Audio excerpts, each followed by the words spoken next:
नमस्कार प्यारे साथियों, स्वागत है आपका मेरे YouTube channel education wings to fly में। आज की क्लास में हम चर्चा करेंगे संज्ञा विषय के बारे में। संज्ञा की परिभाषा, संज्ञा के भेद, इन सब विषयों को हम बहुत ही आसान भाषा में समझने की कोशिश करेंगे। लेकिन इस वीडियो को आगे शुरू करने से पहले मैं आप सब लोगों से रिक्वेस्ट करना चाहूंगी कि मेरे इस चैनल को आप लाइक कीजिए, सब्सक्राइब कीजिए और जितना हो सके अपने दोस्तों में शेयर कीजिए। चलिए शुरू करते हैं इस वीडियो को और देखते हैं संज्ञा की परिभाषा क्या होती है। संज्ञा, आप देखिए, संज्ञा को नाम भी कहा जाता है। अगर हम सबसे सरल भाषा में इसको समझना चाहें तो किसी भी वस्तु, किसी भी स्थान के नाम को हम संज्ञा कहते हैं। और अक्सर संज्ञा और नाम दोनों को हम समानार्थक शब्द भी कहते हैं।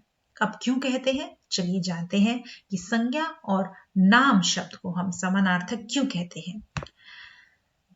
जिन विकारी शब्दों से किसी व्यक्ति, स्थान, प्राणी, गुण, काम, भाव आदि का बोध होता है उसे संज्ञा कहा जाता है। थोड़ी गहराई में और उतरा जाए तो हम कह सकते हैं कि जिसका अस्तित्व हो या होने की कल्पना की जा सकती है, उन वस्तुओं को हम संज्ञा कहते हैं। इसी प्रकार नाम और संज्ञा समानार्थक शब्द हैं। ठीक है, तो ऐसी जो भी वस्तुएं हमारे आसपास हमें दिखाई दे रही हैं या हम जिन चीजों की कल्पना कर सकते हैं, उन सभी वस्तुओं को हम लोग संज्ञा कहते हैं। और संज्ञा और नाम, ये दोनों ही शब्द, आप चाहे नाम कह लीजिए या आप संज्ञा कह लीजिए, दोनों ही समानार्थक शब्द हैं। और व्याकरण की दृष्टि से प्रायः संज्ञा शब्द ही प्रचलित है। संज्ञा ना हो तो पहचान अधूरी है और भाषा का प्रयोग भी बिना संज्ञा के संभव नहीं है। तो ये बात भी आप लोगों को क्लियर हो चुकी होगी कि संज्ञा के बिना किसी भी चीज की पहचान अधूरी है। मान लीजिए अगर आप किसी भी चीज के बारे में बताना चाहते हैं तो उस चीज का कुछ ना कुछ नाम तो होगा ही, और जहां भी आपने नाम इस्तेमाल कर दिया यानी आपने संज्ञा का इस्तेमाल कर दिया। तो संज्ञा के बिना किसी भी चीज का परिचय देना बहुत ही अधूरा रहेगा और असंभव भी रहेगा। या फिर आप कह सकते हैं कि भाषा का प्रयोग करना ही बहुत ही मुश्किल रहेगा अगर संज्ञा चीज नहीं रहेगी। अब उदाहरण हम देख लेते हैं, जैसे सोहन, भेड़, पहाड़, कमीज, मिठास, ईश्वर, आत्मा आदि संज्ञा कहलाती है। ये सारी ही चीजें किसी न किसी वस्तु या किसी न किसी व्यक्ति या चीज के नाम को ही हम संज्ञा कह रहे हैं यहाँ पर। तो नेक्स्ट अब हम देखने वाले हैं संज्ञा के प्रकार क्या होते हैं। तो कोई गेस वर्क है आपके पास? क्या आप बता सकते हैं कि संज्ञा के कितने प्रकार हैं? चलिए देखते हैं संज्ञा के भेद क्या क्या हैं। तो संज्ञा के मुख्यतः 3 भेद हैं।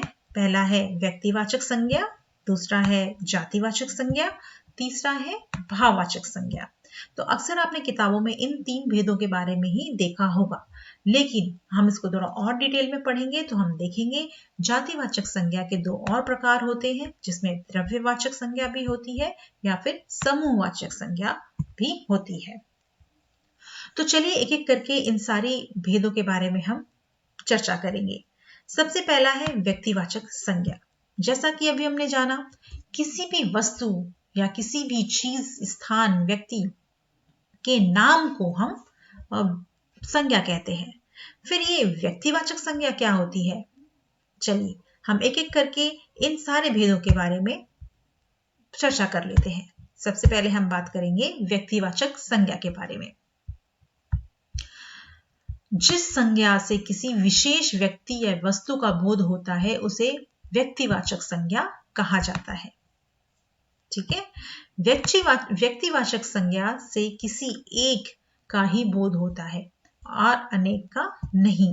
जैसे कि आप यहाँ पर उदाहरण देख रहे हैं, यहाँ पर व्यक्तियों के नाम के बारे में बताया गया है। अब ये जो व्यक्ति है, ये व्यक्ति भी एक संज्ञा है, लेकिन अगर मैं किसी पर्टिकुलर या एक निश्चित व्यक्ति का नाम ले लूं, जैसे मुंशी प्रेमचंद्र या भगवान श्री राम, श्री कृष्ण या गीता, सीता, मीता, ये सारे व्यक्तियों के नाम हैं। तो जब मैं किसी एक निश्चित व्यक्ति के का नाम लेके उसके बारे में बात करती हूं तो वो व्यक्तिवाचक संज्ञा कहलाता है। लेकिन अगर मैं सिर्फ बोलूं वह व्यक्ति बहुत चालाक है, तो ये जो व्यक्ति शब्द है वो किस प्रकार की संज्ञा होगी? क्या आप बता सकते हैं मुझे कि क्या ये व्यक्तिवाचक संज्ञा होगा, ये शब्द व्यक्ति? चलिए, जैसे जैसे हम इस क्लास में आगे बढ़ेंगे आप लोगों को इन सारे प्रश्नों के उत्तर मिलते जाएंगे कि व्यक्तिवाचक संज्ञा क्या है, या फिर जातिवाचक संज्ञा क्या है, या फिर भाववाचक संज्ञा क्या है। तो अभी हम समझ लेते हैं कि व्यक्तिवाचक संज्ञा क्या है।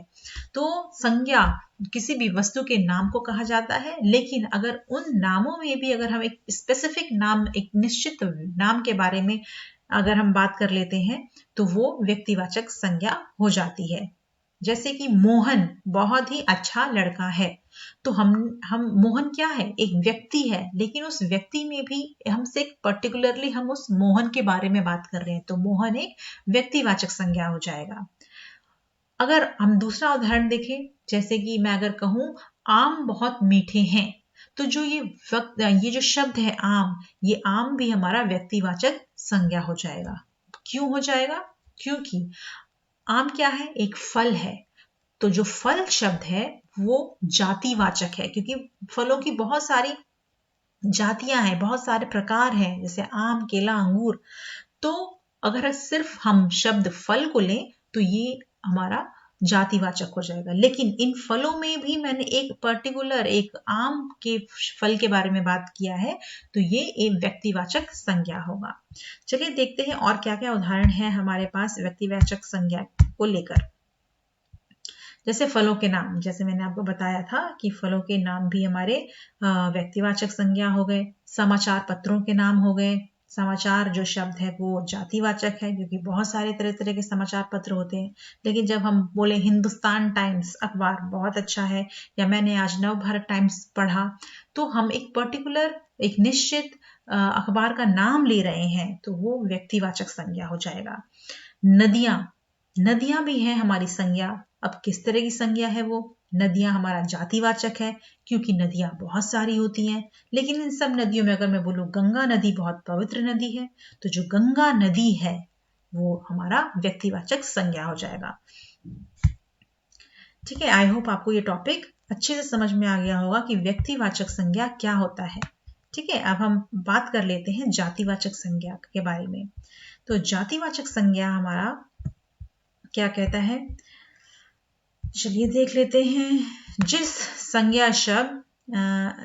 संज्ञा शब्दों से किसी एक ही प्रकार की अनेक वस्तुओं का बोध होता है, या जिस संज्ञा से किसी एक का नहीं अपितु पूरी जाति का बोध हो, उसे जातिवाचक संज्ञा कहा जाता है।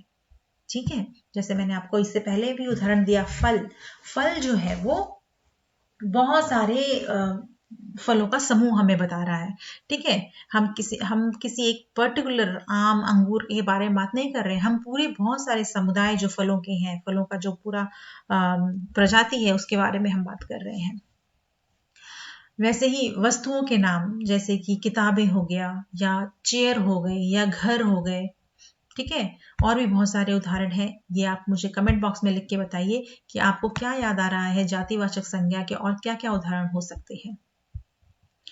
ठीक है, अब और भी उदाहरण हम देख लेते हैं कि जातिवाचक संज्ञा के और उदाहरण क्या है। जैसे पक्षियों के नाम हो गए, पशुओं के नाम हो गए, या किसी संबंधियों, व्यवसाय, पदों या कार्यों के नाम हो गए। ये सारे के सारे हमारे जातिवाचक संज्ञा कहलाएंगे। ठीक है, प्राकृतिक तत्वों के नाम, जैसे ज्वालामुखी हो गया, या बाढ़ हो गया, या फिर बारिश हो गई, ये सारी चीजें भी हमारी जातिवाचक संज्ञा कहलाएंगी। अब हम देख लेते हैं व्यक्तिवाचक संज्ञा या जातिवाचक संज्ञा में मुख्य अंतर क्या है। तो व्यक्तिवाचक और जातिवाचक संज्ञा में मुख्य अंतर यह है कि व्यक्तिवाचक संज्ञा अनिश्चित और अर्थहीन होती है, परंतु जातिवाचक संज्ञा सार्थक और निश्चित रहती है। ठीक है, अब इसको और अच्छे से हम उदाहरण से समझें कि व्यक्तिवाचक संज्ञा तो किसी एक निश्चित व्यक्ति का नाम हो गया या किसी निश्चित चीज का नाम हो जाता है, लेकिन जातिवाचक संज्ञा में बहुत उसके पूरे समुदाय के बारे में बात की जाती है। जैसे कि पक्षी, अगर मैं बोलूं कि पक्षी आकाश में उड़ते हैं, तो ये शब्द सुन के आपके दिमाग में एक निश्चित एक चित्र बन जाता है कि अच्छा पक्षी की बात हो रही है तो पक्षी आकाश में उड़ेगा, पक्षी घोंसला बनाता होगा। लेकिन अगर मैं बोलूं कि मान लो मैं उस पक्षी का नाम रख दूं मिठू, मिठू वहां बैठा है, मिठू पेड़ पर बैठा है, तो बहुत सारे लोगों को इसमें डाउट हो सकता है कि मिट्ठू एक्चुअल में है क्या। मिट्ठू कोई व्यक्ति का नाम है, किसी बच्चे का नाम है क्या जो पेड़ के ऊपर बैठा है? नहीं। तो इसको जब आप व्यक्तिवाचक संज्ञा के बारे व्यक्तिवाचक संज्ञा को देखते हो तो आप एक अनिश्चित या फिर अर्थहीन भाव में रहते हो। आपको अच्छे से नहीं पता कि वो मिट्ठू है कौन, क्या वो व्यक्ति है या कोई बच्चा है, कोई पक्षी है, किसके बारे में है।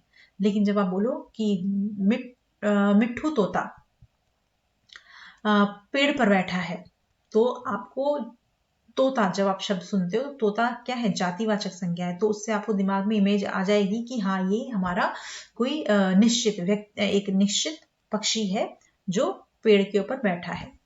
तो देखिए यहाँ पे एक उदाहरण भी आपको बताया गया है, देख लेते हैं उस उदाहरण की तरफ। विंध्याचल नाम से हमें उसकी किसी गुण का पता नहीं चलता, किंतु पर्वत नाम से हमें उस वस्तु के गुणों और लक्षणों के बारे में तुरंत बोध हो जाता है। जैसे मैंने आपको मिट्ठू के बारे में उदाहरण दिया कि मिट्ठू पेड़ पर बैठा है, अब आपको इसका कुछ भी गुण के बारे में नहीं पता लग पा रहा है कि वो मिट्ठू क्या है, व्यक्ति है, बच्चा है या फिर कोई पक्षी है। लेकिन जब आप कह दें कि तोता आकाश में उड़ रहा है या तोता पेड़ पर बैठा है, तो आपके दिमाग में इमेज बन जाएगी कि अच्छा तोता है तो यानी कि वो एक पक्षी है और वो हरे रंग का होता है और वो फल खाता है, तो आपको उसके गुणों और लक्षणों के बारे में पता चल जाएगा। तो जातिवाचक संज्ञा जाति या वर्ग का नाम होता है तथा व्यक्तिवाचक उस जाति या फिर उस वर्ग के केवल एक का नाम है। व्यक्तिवाचक संज्ञा का प्रयोग सामान्यतः बहुवचन में नहीं किया जाता। ठीक है, व्यक्तिवाचक संज्ञा का जो प्रयोग है वो बहुवचन में नहीं किया जाता है, वो हमेशा एक सिंगुलर, एक पर्टिकुलर स्पेसिफिक सिंगल चीज के बारे में बात की जाती है। अब नेक्स्ट हम देख लेते हैं कि नेक्स्ट हमारा किस भेद के बारे में बताया जा रहा है। तो नेक्स्ट आप यहाँ पे देख रहे हो द्रव्यवाचक और बहुत सारे द्रव्यवाचक चीजें हैं या फिर जातिवाचक चीजें हैं। उदाहरण देख लीजिए यहाँ पर, जैसा कि इस वीडियो की शुरुआत में मैंने आपको एक इमेज दिखाई थी जिसमें हमने संज्ञा के भेदों के बारे में बताया था। तो उसमें हमने देखा था कि 3 मुख्य प्रकार थे, जिसमें जातिवाचक, व्यक्तिवाचक और भाववाचक था। और जातिवाचक 2 पार्ट में डिवाइडेड था, द्रव्यवाचक और क्या था द्रव्यवाचक, जल्दी से मुझे कमेंट बॉक्स में लिख के बताइए। द्रव्यवाचक था और क्या था, समूहवाचक था। ठीक है, तो यहाँ पर आपको उदाहरण दिया गया है जातिवाचक का। क्या क्या उदाहरण है? दूध, सोना, लकड़ी, तेल, लोहा, चांदी, पानी, दही, पीतल इत्यादि। ठीक है, तो द्रव्यवाचन जैसे कि नाम ही आपको बता रहा है, द्रव्य यानी लिक्विड फॉर्म में जो भी चीजें हैं, जैसे तेल हो गया, दूध हो गया, पानी हो गया, जूस हो गया, ये सारी चीजें द्रव्यवाचक संज्ञा के उदाहरण रहेंगे। वहीं अगर आप सोना, चांदी, पीतल, लकड़ी, इन सब चीजों के बारे में बात करेंगे तो ये हमारे समूहवाचक संज्ञा या फिर जातिवाचक संज्ञा कहलाएंगे। चलिए नेक्स्ट देखते हैं हम कि समूहवाचक संज्ञा या समुदायवाचक संज्ञा क्या होती है। तो जो शब्द किसी विशिष्ट या एक ही वस्तु के समूह या एक ही वर्ग या फिर जाति या समूह को दर्शाता है, वह शब्द समुदायवाचक या फिर समुदायवाचक संज्ञा कहलाता है। जिन संज्ञा शब्दों से किसी एक व्यक्ति का बोध ना होकर पूरे समूह या समाज का बोध हो, वह समुदाय वाचक या संज्ञा कहलाता है। जैसे कि आप देख रहे हो उदाहरण, परीक्षा,